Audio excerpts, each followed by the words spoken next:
This podcast was brought to you by the good people at Audible. Get a free audiobook download and a 30-day free trial right now at audibletrial.com/nothingbutstatic. Right, have I got everything in place? I feel like I've got everything in place. Do I sit up? Do I sit forward, Chris? I'll let you decide. I feel like I can't decide how to sit. Yeah, both seem like they'd be good. So I'm not... I'm going to sit back. I'm going to be chill. This is like relaxed Dan Big podcast. Cash Dan. I think you should leave this in and cue the music in 1, 2, 3. Wouldn't it be better if you did 3, 2, 1? 1, 2, 3. You're a prick. You're a prick. All right. 3, 2, 1.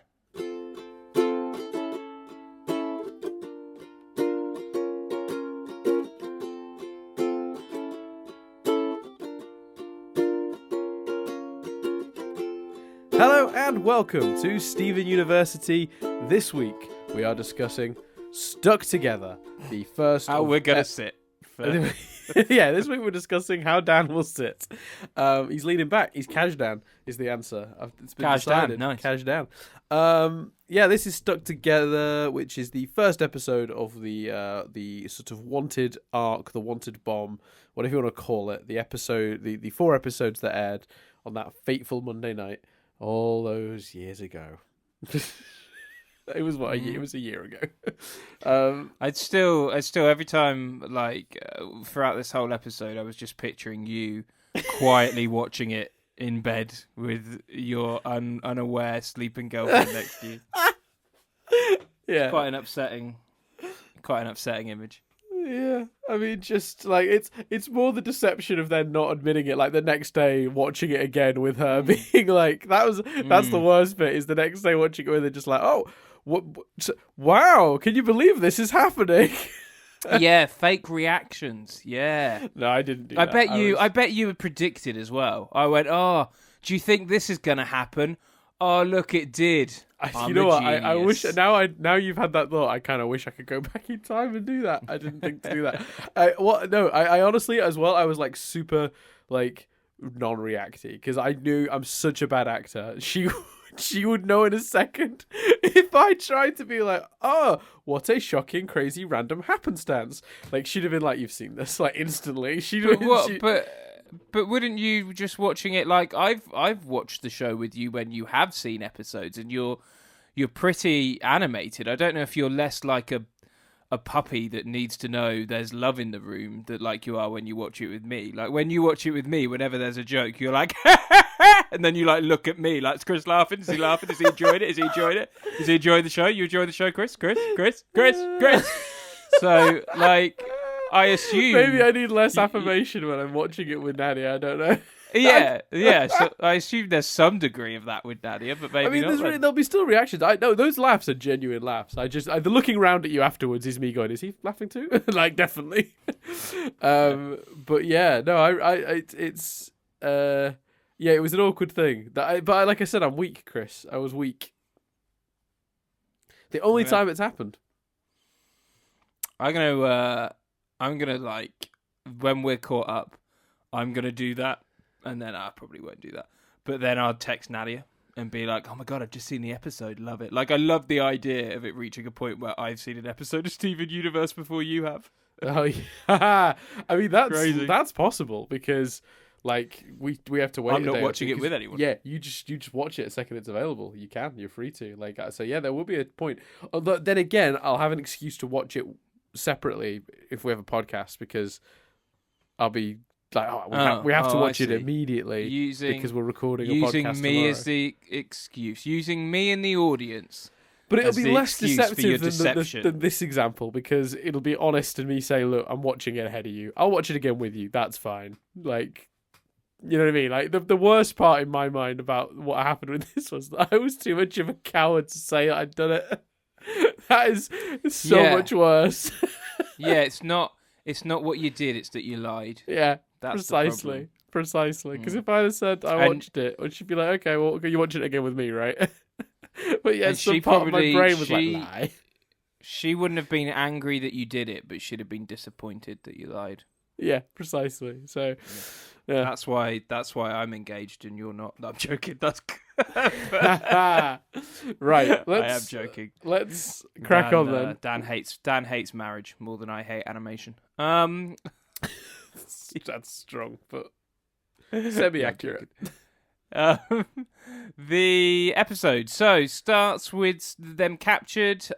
Steven's kind of saying, right, well, I'm captured, I'm buggered, but at least everyone else is here. Boom, Lars appears. Topaz grabs him and brings him up. Steven's like, what are you doing? Lars is like, I was hiding, I'm a coward. They say that they're going to take them to Homeworld. Topaz has to go fix the engines because the crystal gems messed it up on the way out, which seems a bit slightly convoluted, but fine. It's all good. Well, I mean, just to quickly interject, because that won't take long to explain, I think that is when when the chip tried to fly away and they'd fused into... yeah. What, I forgot which gem they fused into. What's the name of the one that's all three of them? It's going to drive me mad. Oh, it'll come to me in a minute. And they hold the ship back while it tries to fly away. Something like Sugalite? No, Something like that, Sugalite is when it's Amethyst and Garnet, I think.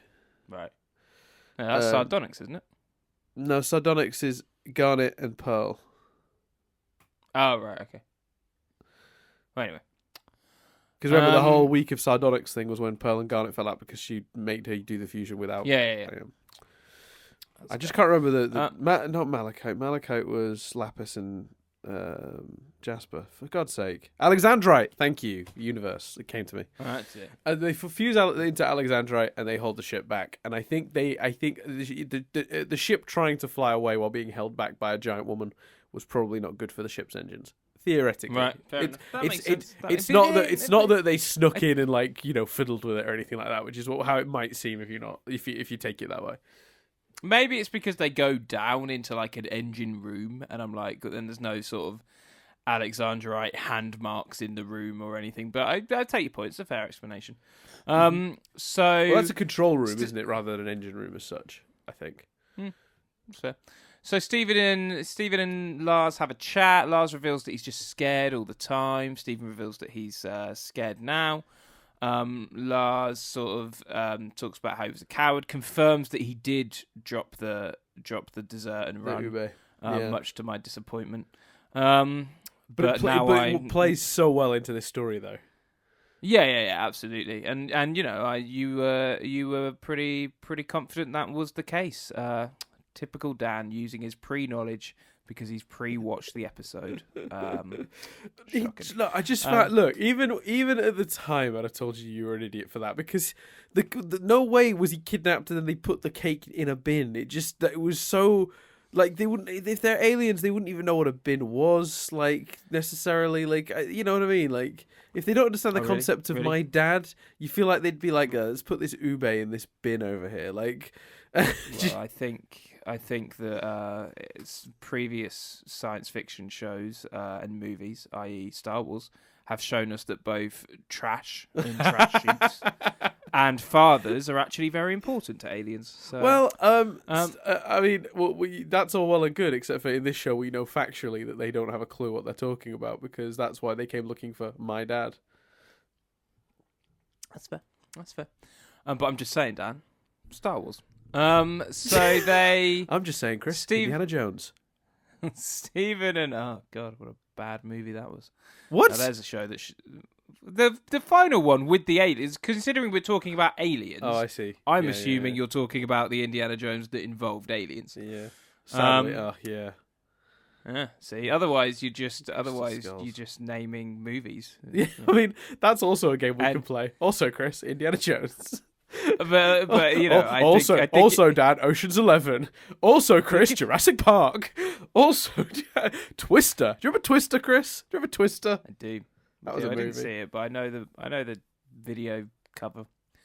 You know the what? Sorry.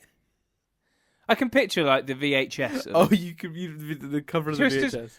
Twister's one of those movies that I don't think many people have seen, but everyone has the video. I disagree. A lot of people saw it when I was young because it came out around the time of Jurassic Park, and I think like in the UK at least, and I know a lot of people were like torn between which one to see, and then when it hit video, and was like, that was that movie I nearly saw, but instead saw Jurassic Park, and I feel like that's when everyone saw Twister, and I know that it did. Fair enough. I know that it like when it went on TV, like a lot of people got excited about seeing it on TV like a year or two later. Anyway, different story. There was I know we're drifting, but there was a magic, wasn't there, to VHSs? Anyway. It's like we've eaten a lot of sugar. So Stephen and Lars have a very nice, heartfelt chat about fear and Lars's cowardice, etc. And then Topaz, it turns out, is listening to the whole thing. She gets quite emotional. She wants to help them. She gets the escape pod out. The Hermione smashes the escape pod because she comes down and sees this. And she kind of accuses Topaz of. I don't mean to be interrupting with my laughing, but every time you call Aquamarine Hermione, I can't do it. She's Hermione. It's too good. That's the problem. Like, you like to rename the gems when you're not sure, when you first meet them. Just sort of, I guess it helps you get to know them a bit better. It gives them an identity or whatever. I'm not sure why you do it. Maybe it's just for comic effect. It works, no problem. But that one is too much. My brain can't handle it, Chris. Well, because it's too accurate. It's there's just too much. When you connected to the wand as well last week, like, oh Jesus, I can't. Yeah. It's too good. It's very good. Right, crack on. Sorry. So Hermione smashes it and says to Topaz, "Oh, this is the problem with fusions. You always end up feeling sentimental. You guys will get separated." Topaz separates and they land on Homeworld, and Lars goes one way, Stephen goes the other. I thought it was great. I loved that the first part where I was like, good choice, fellas and ladies, was when Lars appeared right off the bat, because I thought you could have had him hiding for the whole episode, and then the first part's cliffhanger is, oh shit, Lars is here too.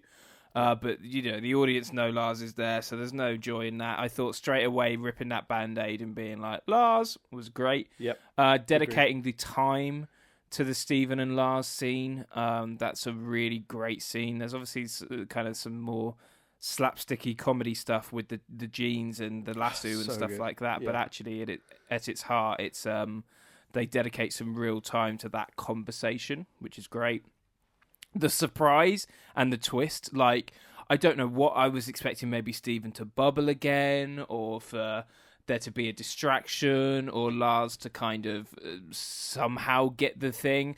I would not have called Topaz suddenly breaking down into tears. I thought that was such an interesting choice, such a great choice, such a surprise in the moment, and it made me realise, like, oh, the especially as recently, we've had a lot of Jasper, and we've had a lot of scary bodyguard type gems.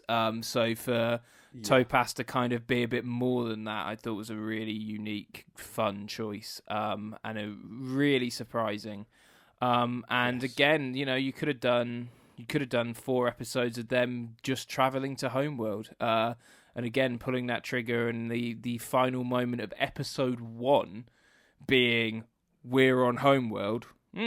Good stuff. Yeah. There's so much to love about this episode. The sort of more summarized version of it is, I mean, really what makes this episode great is that sequence in the middle with Stephen and Lars. Because it starts with a bunch of great comedy, hits something really emotional, then has the brilliant surprise of Topaz turning sort of more to their side because she's been listening. And that in itself is like a perfect little arc of an episode in like a 6-minute chunk in the center. And then everything around it is all really good and important too. But that chunk of the episode is basically perfect television. There's just so many good things about it. Everything from the comedy to the way it seamlessly transitions into some really heartbreaking, like, emotional stuff. And then immediately surprises us, and then that comes with all this tension. Like, it's just so brilliant. There's so much stuff going on. That's sort of the more summary version. To get more specific, there's a few different things we can talk about. We could start by let's talk about the immediate choice to do Lars. I agree with you. Like, bring Lars straight up. We know he's there. you gain nothing out of keeping him in the back at all. Like, other than potentially the odd person who might not have noticed Lars was along for the ride, realizing in a later episode and finding that clever when they go back and check and remember that he didn't. But they made such a point of his escape and his running down the stairs. You'd be hard pressed to imagine somebody not knowing that. And the moment of Steven saying goodbye to everyone in the water except, Lars, isn't there? Yeah. Yeah, I think most people would have noticed and known that Lars was still on the ship. But I suppose if they could have rejigged those... See, the problem is, you rejig the ending of I Am My Mum, so it's less obvious that Lars isn't off. So you might potentially do it, and then give a bit longer gap, so then it feels like a really cool payoff, because you go back and check it out, and, oh yeah, he didn't come off with everyone else. So... if you do that, then you lose what made I'm a Mum so great. You lose the Lars moment, which we talked about, and then we lose the emotional goodbye if you rejig that episode to make it a bit more of a surprise. So you lessen what you get here as well. You lessen him running away and him. He's just done a cowardly thing. He's in the situation he's in. Yeah, the irony because he made the more cowardly choice. So 100%. So yeah, I really really love. This episode, I really think that's a really good choice, because you're right. There's nothing to be gained from holding it off unless it's a very different show doing a very different thing with Lars. So yeah, and I think putting Lars in the forefront as well is like, he's kind of gonna. You would hope, or I hoped at this stage, that Lars would be a good facsimile for us at this point, because.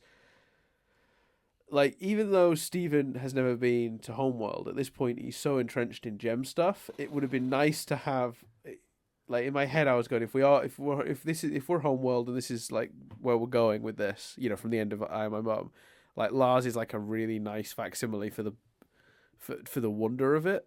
Steven at this point will be unsurprised by, even if what you get on Homeworld is spectacle and chaos and all this interesting stuff, Steven's less likely to react to it than like a Lars, because two reasons. One, he's seen so much weird shit at this point, but two, he's obviously very focused, and there's obviously a lot going on for him in sheer terms of the peril of it and what have you.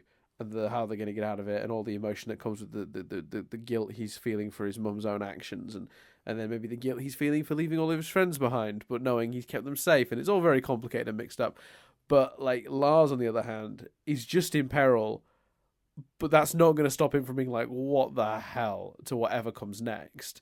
So I always felt like having Lars along, even if he doesn't really end up doing a lot, which, let's be honest, the way they're setting this up, they're clearly doing something very interesting with Lars and laying the groundwork for something really cool. Yeah, they must be, yeah. Otherwise, they wouldn't have gone to such trouble to sort of develop his character in these last two episodes.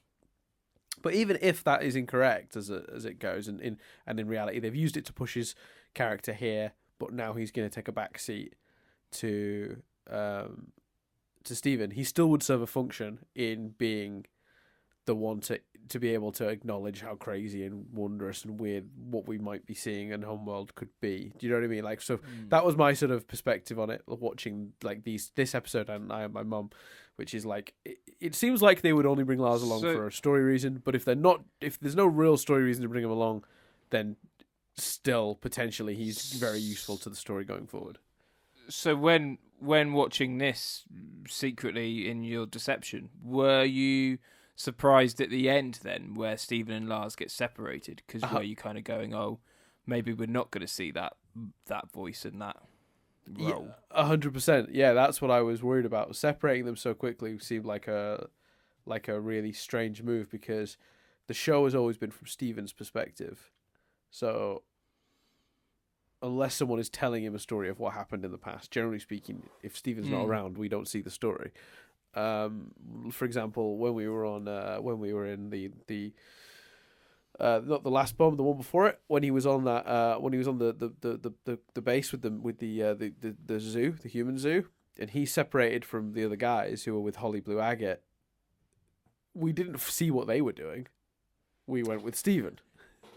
We did then see the new crystal gems, which was Connie retelling the story after. To Steven. Yeah, good point. This is my point. Yeah. You only ever get the other side of a story if that person retells it to Steven. That's kind of the way they've always done it in this show. It's always been from his perspective. So part of my and I'll say a very minor concern, because obviously once I was, I trust these writers so much at this point. It's hard to ever be worried about anything. But a minor concern. Plus the context in which you watched it meant you didn't have long to be concerned. Well, no, because anyway, if you remember, the first episode of this got out early. Oh yeah. So I saw this episode and then had to wait at least a few days, if not half a week, before I was able to then watch the rest. So I had time to think about this episode and what it could mean and where we could be going. And I remember thinking that like separating him from Lars is a really strange choice, because they've made that a very deliberate cliffhanger. They're being separated, so you have to commit to that now. You can't, do you know what I mean? Just immediately put them in the same cell at the beginning of the next episode.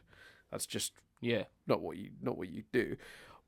But at the same time, like that part of me was going, well, what is the purpose of having brought Lars out here? Like, if you're just going to separate him until, like, let's say they separate him and Steven goes through whatever chaos is potentially about to unfold and then grabs Lars and escapes. It's like, what was the point? Do you know what I mean? Other than the fear stuff, which could have been done in an Earth setting without having to pop Lars aside for an episode or two. What do you really gain out of it? So my faith in the writers was carrying me through, because like from just the way that this episode ends, they put such deliberate emphasis on them being separated. You could sort of go, it's literally the cliffhanger. Yeah, so you sort of think, well, they better know what they're doing here. Like there is a part of you that, like, if you didn't have so much trust, would be going about that, because I don't see how that's beneficial. Or no, unless you do like, you do something really cool where, like, for 2 episodes we don't have Lars, and then he's transformed, like, he's learnt bravery or something. But then actually, I don't want him to learn bravery off screen. Precisely. Yeah, I want to see that change. Yeah, if you come back and he's like, in a sort of gem prison, and he's like a grizzled, prisoner now, and he's like not scared of anything or anything, you'd be like, well, wait, what? Like, I wanted to see the change. I earned that. So yeah, whatever. Like, if no character development should really be happening off screen, which again is another reason why you go, why would they separate them? Or maybe it's just a simple cliffhanger that would be undone pretty quickly within the next episode, and you're looking too far into it as a viewer at this point. But you would hope that they would be putting emphasis on it for a reason. Yeah.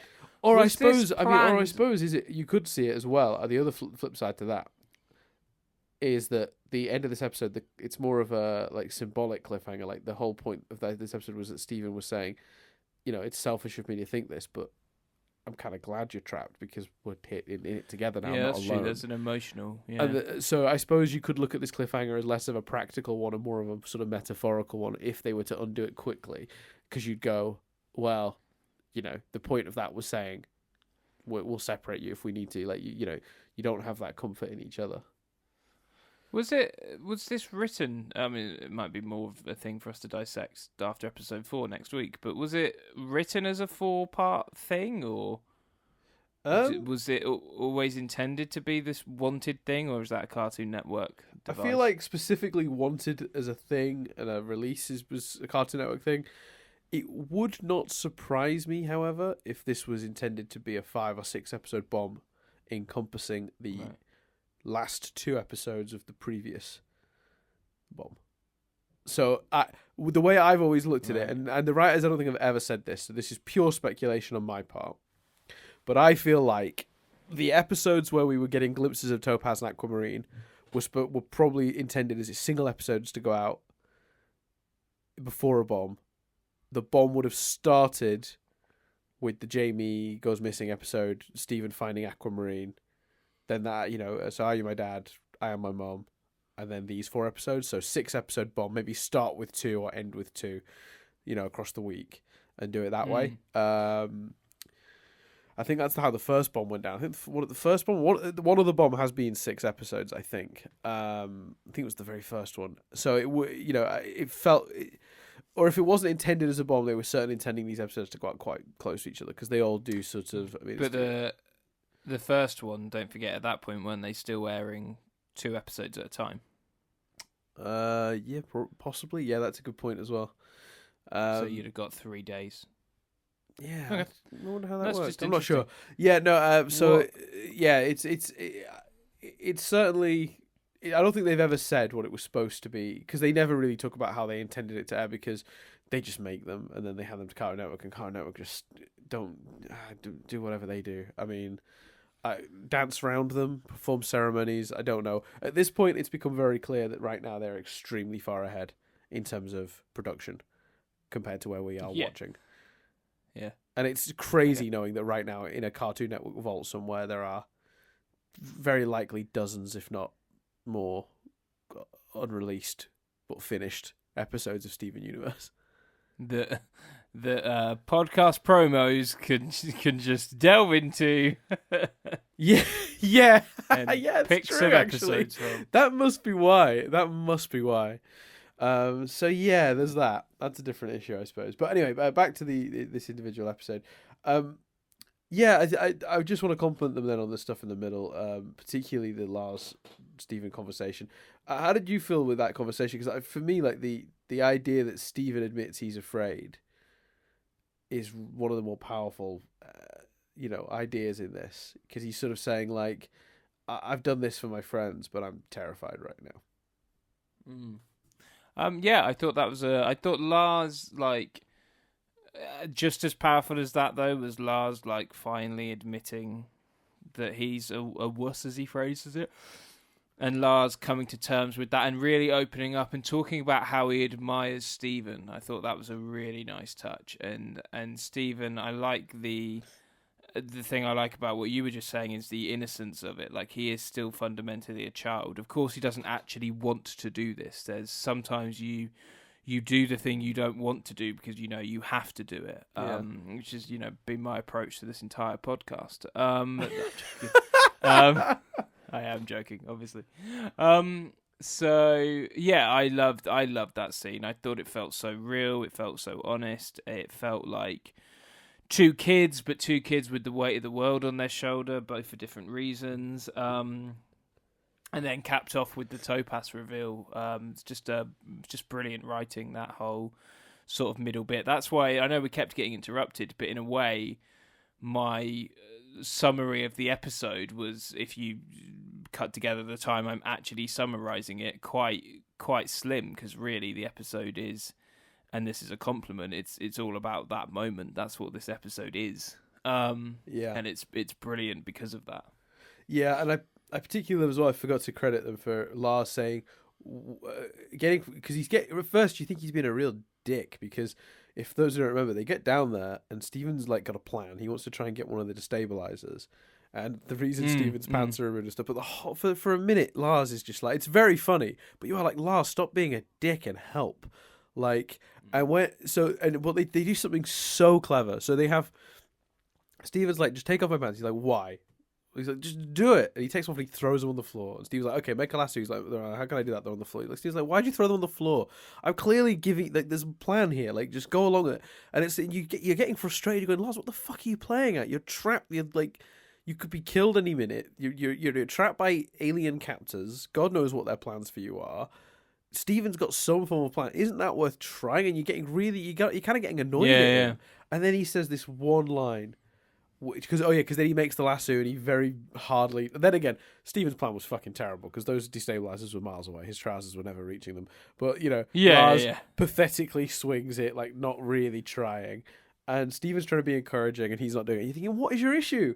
And then literally, they make you forgive him for all that in a line.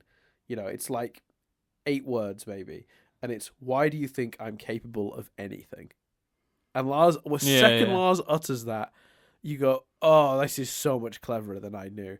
He doesn't. He thinks he's worthless. Great, you've got a plan, Steven. You want me to enact it? It's not going to work anyway. What's the point?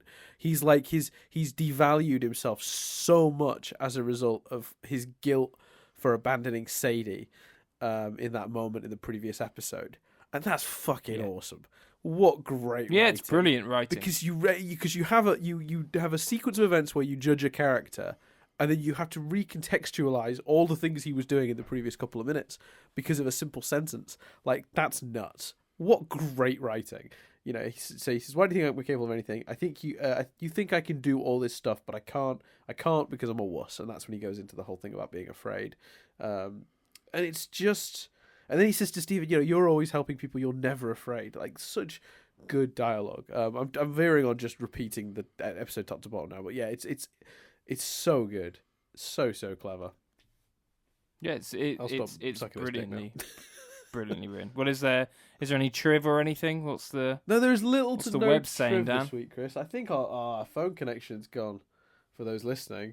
Oh, damn. He's still there? Doesn't happen that much anymore. Let me ring Chris back. I don't think he's I don't still know if there. He's still talking. We're probably both talking over each other. Here we go. Hey, it's a Chris. Welcome back, Chris. I imagine we both just talked over each other while we were both going, "Oh, the phone call's died." Oh no, I was just like, where's he gone? No, I just said, is there any triv then, now that you're done blowing the episode? No, there's not much at all. No, almost none. I mean, this is... There's got to be some. I want my triv, Dan. What is there? I mean, well, this is obviously the first time Topaz has spoken. That's triv, apparently. Fucking hell, it's not triv. That's just shit in the episode, right? Carry on. Apparently, when Topaz says there's always someone between them, it gets quite emotional. Stephen makes the same face Ruby does in Hit the Diamond while saying, pun intended. There you go. Wait, say that again? The face that Stephen pulls when Topaz says there's always someone between them is the same face that Ruby sort of pulls in Hit the Diamond while saying, pun intended. Right, okay. Because obviously there's always someone between them, sort of is a pun. Because Topaz means it metaphorically. But Stephen is literally between Topaz. So... Yeah. Actually, if there's not much triv, just very quickly, the Topaz storyline was brilliant. Like, because what was so clever about that is you feel emotion for her or them because of all the weight and history you've got with Garnet. So, like, you bring as an audience member, you bring your feelings for Garnet to Topaz, and it allows them to make you instantly feel for that character, instantly understand that character, instantly know that character, despite not much time with them at all. Yeah. Very clever. Yeah, 100%. That is really good. I think Topaz, generally speaking, can we talk a little bit about Topaz actually? Because there's a pretty popular YouTuber whose name I've forgotten who does Steven Universe content. I'll try and see if I can find at least his name while we're doing this, but he sort of dislikes the Topaz story strongly, actually, because he thinks it cheapens.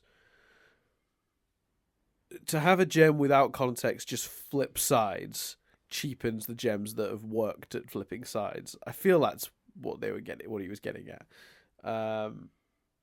I personally don't agree, because it's not really flipping sides. Topaz is just acknowledging feelings that already were there. It's not like a change.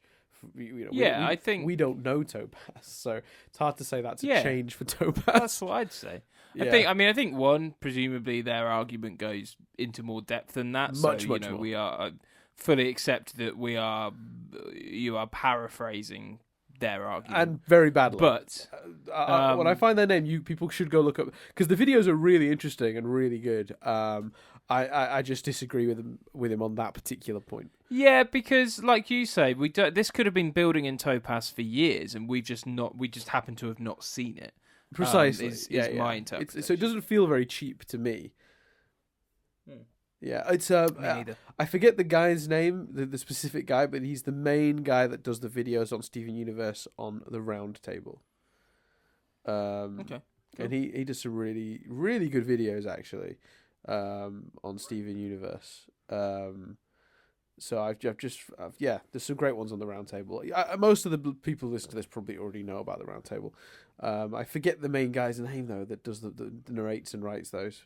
But what can you do? There are a couple of people that work on that YouTube channel, but I'm trying to remember which one is the guy that specifically has the feelings on Topaz. But yeah, no, I don't agree with that. I think they earn it, and no, it's not so much that they earn it.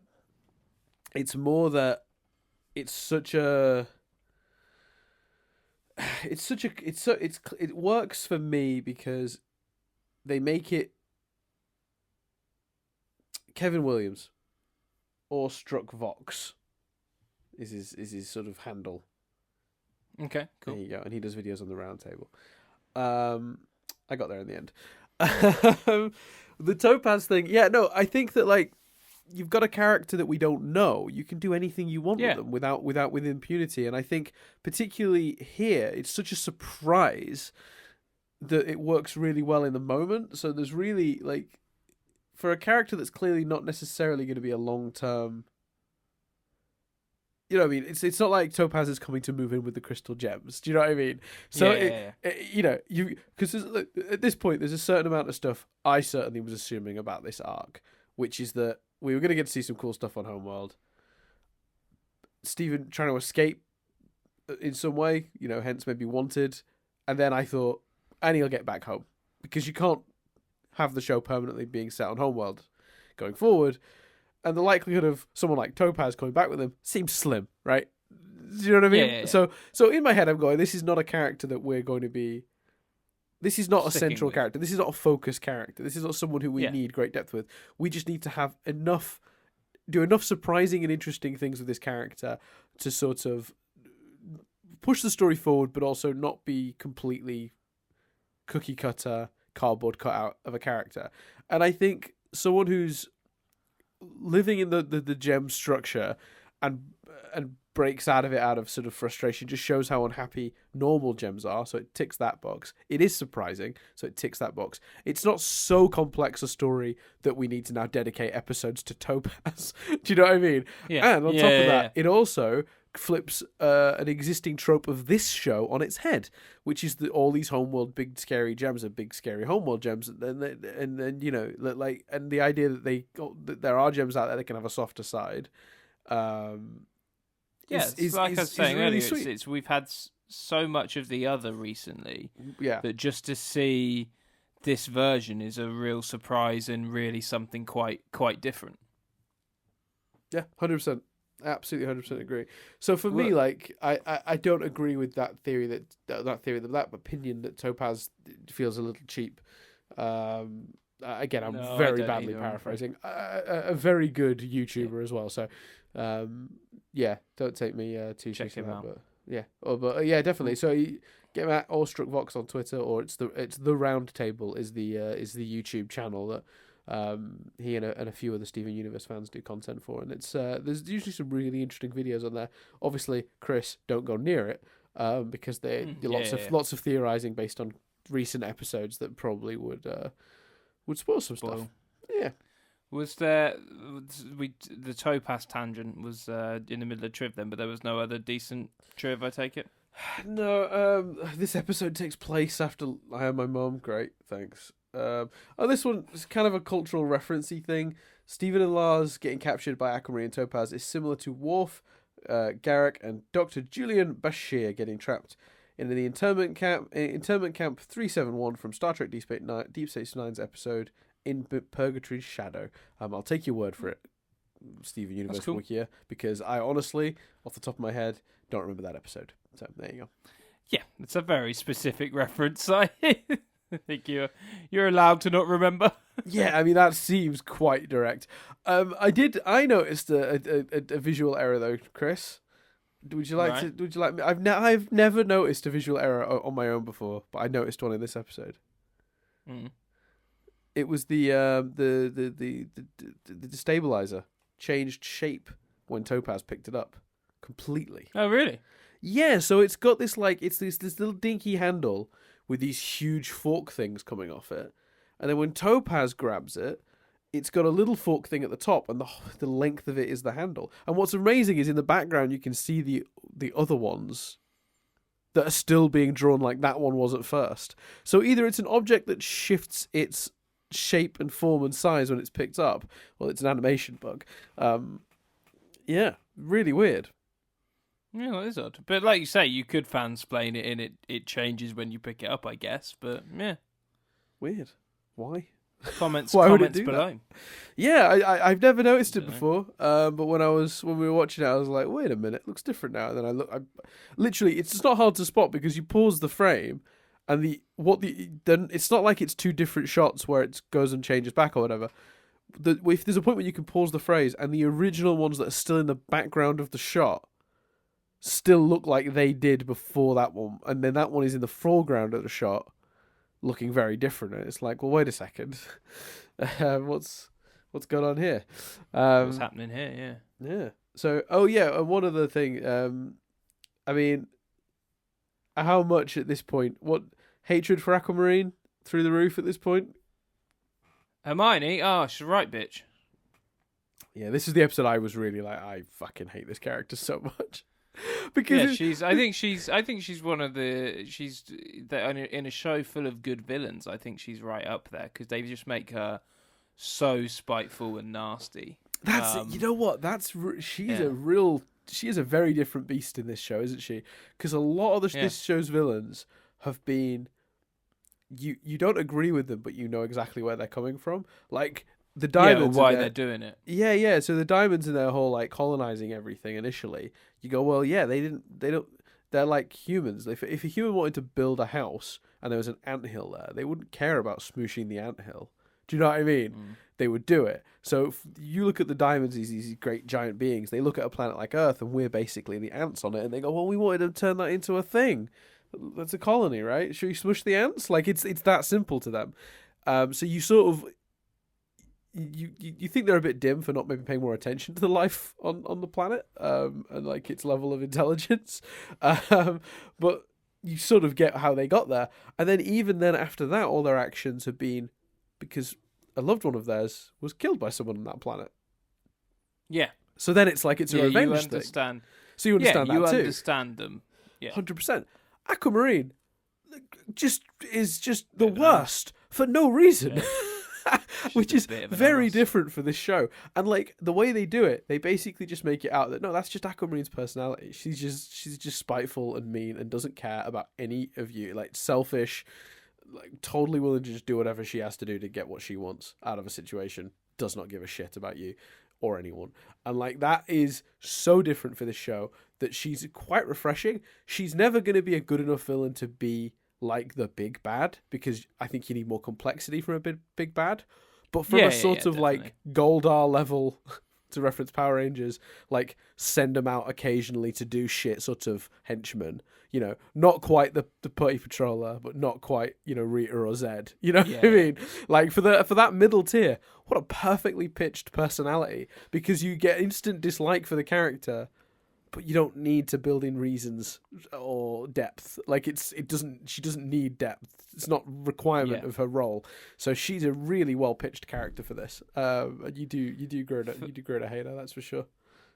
Before we go, in terms of Power Rangers references, literally before recording this, I was watching a Screen Junkies thing about The Walking Dead and Rick leaving, and they used one of the most perfect Power Ranger metaphors I'd ever heard.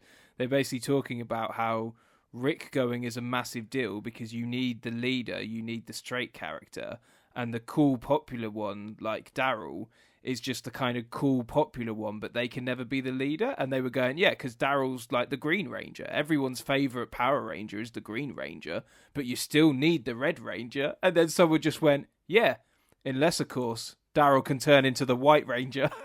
Which, of course, Tommy in Power Rangers turned into the White Ranger and then led the show. So it's like, oh, that is possible then, I guess. That is a very good point, clever. Except for Chris. You know, next time you make a good point, I'll be like, oh, that is a good analogy. You know a better analogy that I heard using the same context earlier today? Yeah, go on. No, I'm doing what you just did to me. Why? I made a Power Ranger metaphor, and you're like, "Oh, that's cute." Let me tell you a really good Power Ranger metaphor. I wasn't trying to top your Power Ranger metaphor. It's just how often are we chatting about Power Ranger? You said that you said it was the best Power Ranger thing you'd ever heard. Straight after mine, very upsetting. Well, I apologise. We leave this podcast on tension. I mean, I feel like you hurt my feelings, and intentionally. I just feel like you very deliberately. I apologise, Dan. I put my heart and soul into my very own Power Rangers metaphor for you to immediately be like, that's cute. Do you want me to tell you the best Power Rangers metaphor I ever... I only ever meant to talk about good Power Ranger metaphors. That's all I wanted. All right, you're forgiven. You've got to admit, the Walking Dead one is a great Power Ranger metaphor. No, it's a great parallel. And also that show is fucking... Can I just say that, like, it's not often I'm proud of being ahead of the curve on something, but I am proud that I got out of Walking Dead before it's gone to where it's gone. Because, dear Lord, I went near the Walking Dead subreddit the other day just to see how people are reacting to the Rick thing. And my God, they're burning the place down. It's fucking horrendous. Yeah. Everyone's done. Everyone's so fed up. Yeah, the show needs the Red Ranger. But it's not just that. I think people didn't even like the most recent season. Like, people are really pissed off at the show. Yeah. Oh yeah, that show's gone downhill. Anyway, what's the name of this? The next episode we'll be watching. The next episode is called The Trial. Theories, thoughts. Steven's on trial, I assume. For what though, Chris? For what? For his mum's crimes.